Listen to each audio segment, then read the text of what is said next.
नमस्कार, global Herald news में आपका एक बार फिर स्वागत है। हम लगातार आपको अलग अलग फील्ड की अलग अलग शख्सियतों से परिचय करा रहे हैं। इसी श्रृंखला में आज हम एक ऐसी शख्सियत से आपका परिचय करा रहे हैं जिनके बारे में आप जरा सुनेंगे तो थोड़ा सा अटपटा सा लगेगा। अटपटा यूं लगेगा कि ये MBBS किया इसलिए डॉक्टर हैं, साइंटिस्ट इसलिए हैं क्योंकि इन्होंने कुछ अलग तरह का इन्वेंशन किया, कुछ खोज की है, और चूंकि ये इंजीनियरिंग फील्ड से एक PhD कर रहे हैं तो ये निश्चित तौर पे इंजीनियर तो हुए ही। डॉक्टर पंकज पारासर, आपका बहुत बहुत स्वागत है हमारे स्टूडियो में। नमस्कार। ये आपका तारुफ बड़ा अलग तरह का है थोड़ा सा, तो इस बारे में कुछ हमारे श्रोता को बताएं कि आप MBBS यानी डॉक्टर बने आप, और डॉक्टर बनने के बाद में फिर कुछ आपने चेंजेस किए हैं, बड़े अलग तरह के चेंजेस हैं, तो क्यों और कैसे हुए? मैंने अपने खुद के इंटरेस्ट से मेडिकल में एडमिशन लिया था। सन 2000 में MBBS में एडमिशन लिया था इंदौर से ही, Mahatma Gandhi memorial medical college में। तभी से और उसके पहले से मेरा interest technical side, engineering side रहा है। मैं मेरे परिवार में मुझे ऐसा माहौल मिला कि मैं टेक्निकल चीज़ें जल्दी समझता था। तो वो इंटरेस्ट और मेरा मेडिकल का इंटरेस्ट दोनों मिले, और जब मैंने यहाँ पर जब हम लोगों को हॉस्पिटल पोस्टिंग्स पे लेके जाते थे MI हॉस्पिटल में, तो वहाँ मरीजों की सचमुच में बुरी स्थितियाँ देखी। बहुत ज़्यादा गरीबी है, बहुत ज़्यादा सुविधाओं में की कमी रहती है। कितना भी सरकार अपने प्रयास करे मगर इतनी बड़ी जनसंख्या के और इतने बड़े रिक्वायरमेंट्स को पूरा करना बहुत मुश्किल होता है। सो मेरा मानना था कि टेक्नोलॉजी के थ्रू हम इसको बहुत आसानी से कर सकते हैं। प्राइमरी हेल्थ केयर में हमें बहुत ज्यादा कुछ की जरूरत नहीं है, बस यहाँ पर से एक्सपर्ट डॉक्टर्स वहाँ पर कुछ कंसल्टेशन दे सकें, कुछ वहाँ से पैरामीटर्स प्राप्त कर सकें, तो उनका कंसल्टेशन ज्यादा हेल्पफुल हो जाता है, तो ट्रीटमेंट में सहायता हो सकती है। क्या है, मेडिकल फील्ड में ये प्रॉब्लम है कि हम जब तक हमें मरीज को छूकर देख के या उसकी जांच रिपोर्ट ना देखें, हम ज्यादा कुछ कर नहीं सकते हैं। तो कितना भी आपका हेल्थ केयर सिस्टम मजबूत हो, अगर नीचे तक एक्सपर्ट हेल्प्स नहीं पहुंचती हैं तो चीजें नहीं हो पाती है। मतलब आप जहाँ पे एक व्यक्ति को, एक देह को एनालाइज करते थे, मतलब करते हैं डॉक्टर्स वगैरह, जब जिस समय में आप उस समय में कुछ इंस्ट्रूमेंट्स पे भी कुछ फिजिक्स को लेकर के भी कुछ ना कुछ केमिकल्स को लेकर के भी कुछ ना कुछ लगातार करता है। बिल्कुल, क्योंकि कॉलेज के समय में मरीजों को देखना, डिसेक्शंस करना, वो सब किया करते थे, पर बाकी समय में वो जो जानकारी और वहाँ जो कमियां महसूस होती कि अगर ये और होता तो हम इसको इस प्रकार से सॉल्व कर सकते थे। हाँ, तो वो जो टेक्निकल नॉलेज है, बस वो एक क्यूरियोसिटी आपकी इतनी ज्यादा रही कि आपने अलग तरीके अकेला उसको क्यूरियस नजरों से देखने की बजाय उनको किस प्रकार से हम हल कर सकते हैं, ये सोचता रहा। डॉक्टर पंकज, एक चीज और बताएं, ये थोड़ा सा आपके बारे में जो हमें जहाँ तक जानकारी है, तो हमें ये पता चला कि आपने कुछ ऐसी डिवाइस अभी एक प्रोडक्शन लेवल पे भी ले आए हैं, एक ऐसी डिवाइस बनाई है जो कि यूरिन में प्रोटीन की मात्रा को प्रॉपर तरीके से इन्वेस्टिगेट कर सकती है, और वो इतनी इंस्टेंट है कि वो शायद कुछ सेकंड्स में रिजल्ट दे देती है। तो इसका क्या फायदा होगा, इसका क्या इम्पैक्ट आएगा, इससे क्या मदद मिलेगी लोगों को? मैं थोड़ा सा इसके बारे में अपने दर्शकों को बताना चाहूंगा। सामान्यतः स्वस्थ अवस्था में यूरिन में, जो हमारे मूत्र में प्रोटीन्स की मात्रा नहीं होती, क्योंकि प्रोटीन्स बड़े बड़े मॉलिक्यूल्स हैं और ये हमारे फिल्टरिंग मैकेनिज्म जो छलनी का काम करती है किडनी, उनसे नहीं निकलते हैं। और जैसे ही किसी भी कारण से इस छलनी में खराबी आती है तो ये बड़े बड़े मॉलिक्यूल्स निकलना शुरू करते हैं कि कुछ ना कुछ यूरिन में प्रोटीन आना शुरू हो जाता है। तो ये एक बीमारी की दस्तक है। ये किडनी की बीमारियां बहुत ही मैं ये कहूंगा कि बहुत ही विकराल रूप ले लेती हैं, क्योंकि उनका इलाज संभव तो है, मगर जब मरीज सही समय पे पहुंचता है तो उनका इलाज संभव है। बट अगर बीमारी किडनी को काफी नुकसान पहुंचा चुकी है, बढ़ चुकी है, उसके बाद में फिर पहुंचना से कोई मतलब नहीं है। अल्टीमेटली फिर डायलिसिस और किडनी ट्रांसप्लांट्स ही ऑप्शन बचते हैं, वो भी इतने कारगर नहीं हो पाते। उसके बाद मरीज की जिंदगी बहुत लिमिटेड एक्टिविटीज और वो सब रह जाती है। बहुत महत्वपूर्ण इन्वेंशन आपका कहना है कि आपने उस बीमारी को डिटेक्ट करने की स्टेज पे ही, वहां जहां हो सकती है फर्स्टली बिल्कुल आता है, आपने वहीं की वहीं कर ली। अच्छा, इसकी जो आपकी इक्विपमेंट है, इससे क्या अपने दूसरे मार्केट में अभी तक जो जिस तरह की जांचें चल रही उनसे क्या अलग है, और किस तरह की ऐसी इजियर वे में आपने इसको तैयार किया, क्या एक्चुअल में है क्या है?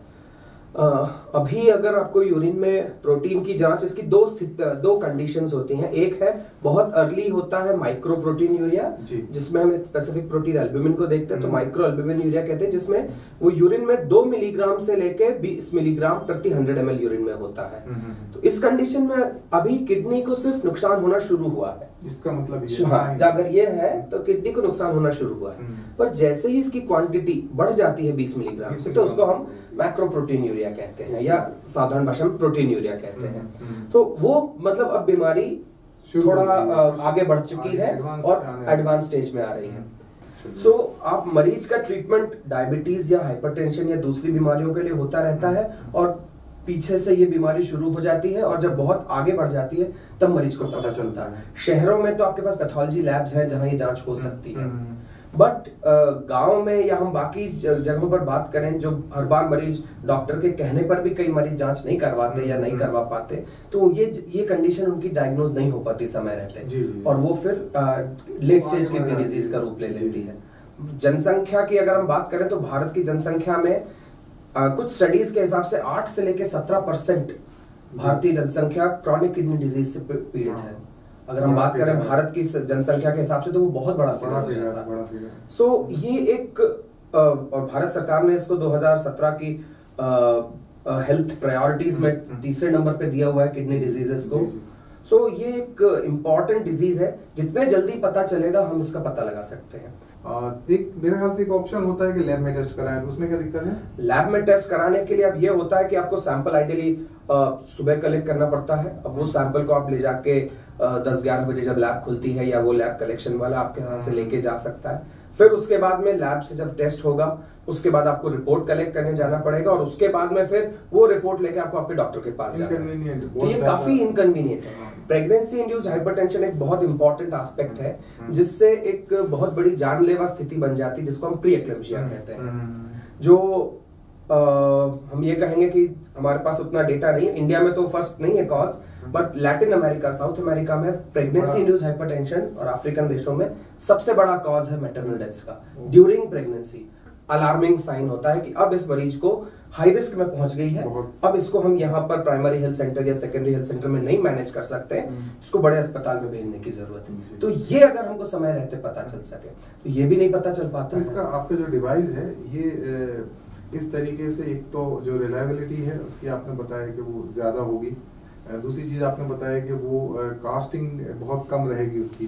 तो आप कभी इस चीज को अगर हमारे सामने शो कर पाए तो ज्यादा बेहतर होगा। ये प्रोटोटाइप है अभी इस डिवाइस का, जिसमें ये पोर्टेबल डिवाइस है जिसको हमने सिंटिग्लो नाम दिया हुआ है।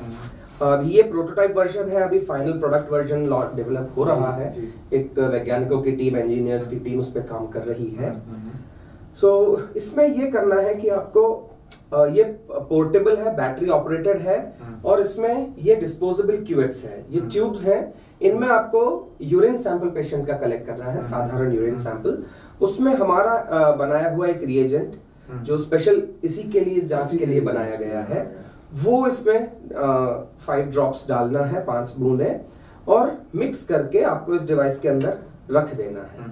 फिर यहाँ पर पेशेंट आईडी आप एंटर कर सकते हैं। पेशेंट के लिए आईडी का महत्व इसलिए है कि जिससे आप रेगुलर उसकी जांच की आप डेटा रख सकें। हाँ, तो वो हमने इसमें यहाँ तक कि ये डिवाइस में आप आधार नंबर 12 डिजिट तक का एंटर कर सकते हैं, मोबाइल नंबर, आधार नंबर, जो भी है, क्लियर रहे कि वो किस पेशेंट का है, मिक्स हो जाता है। हाँ, मिक्स हो जाते हैं। फिर अगर वो मरीज फिर से आता है वापस, तो उसके लिए आपको फिर से जांच करते हैं, तो आप देख सकते हैं कि पिछला इसका ये रीडिंग थी, अगली ये रीडिंग है, तो वो उसका ट्रैक भी कर सकते हैं आप पूरा। तो आप जैसे ही एंटर कर देंगे 2 सेकंड के अंदर आपको डिस्प्ले हो जाता है, और प्रिंट बटन कमांड देने पर इसमें लगे थर्मल प्रिंटर से रिजल्ट्स प्रिंट हो जाते हैं। आजकल हर चीज वेयरेबल और आईओटी एक बज़वर्ड है, और फिर उसके बाद आर्टिफिशियल इंटेलिजेंस एक वर्ड कैचअप कर रहा है। ये सारी चीजों, ये सारी टेक्नोलॉजीज के लिए आज आपको कुछ, आप फ्यूचर डायग्नोस्टिक्स की बात करना चाहते हैं तो उन सब में आपके पास वो साधन तो है नहीं जिससे कि आप उसके लिए बेसिक मशीन लर्निंग के लिए डेटा चाहिए, वो आज डेटा नहीं है।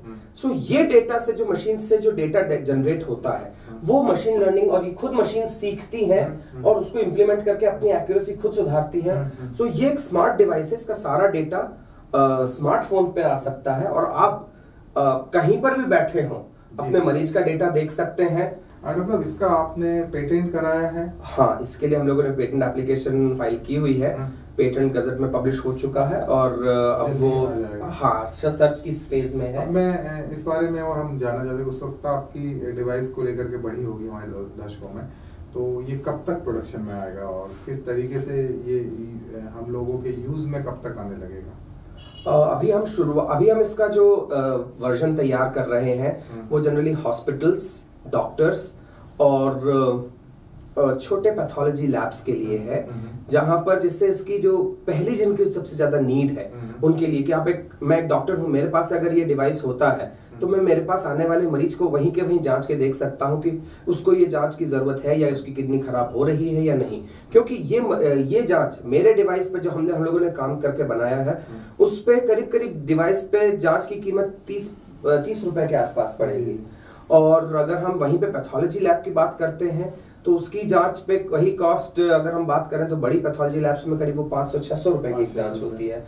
सो हम इसको मिड या मार्च एंड तक इसको एक सॉफ्ट लॉन्च के प्लान कर रहे हैं, जिससे कि ये इनिशियल्स बहुत छोटे इनिशियली हम कर पाएंगे, तो हम वहां पर अपनी टेरिटरीज में शुरू करना चाह रहे हैं। तो मास प्रोडक्शन आपका उसके बाद शुरू होगा, इसमें ये सॉफ्ट लॉन्च होगा उसका। डॉक्टर साहब, आपने अपने ज्ञान से, अपनी सोच और अपनी जो समझ है उसके जरिए एक बहुत बड़ा इनोवेशन आपने पैदा किया है, एक ऐसी चीज़ जो कि हमारे रोज़मर्रा के जीवन में काफ़ी हेल्पफुल होगी, कम से कम किडनी बेसिस बीमारियों के लिए। आपके और भी बहुत सारे इनोवेशंस जो पाइपलाइन में हैं, हम उनके बारे में भी किसी दिन चर्चा करेंगे, लेकिन फिलहाल आपके लिए इन सब जो आपका जो अगला प्रोडक्शन जो आने वाला है उसके लिए बहुत बहुत शुभकामनाएं, और आप इसी तरह से लोगों की मदद करते रहें, उनके लिए कन्वीनियंट कुछ इस तरह के इक्विपमेंट लेकर के आएँ जो हमारे स्वास्थ्य को और बेहतर बना सकें। बहुत बहुत धन्यवाद। धन्यवाद।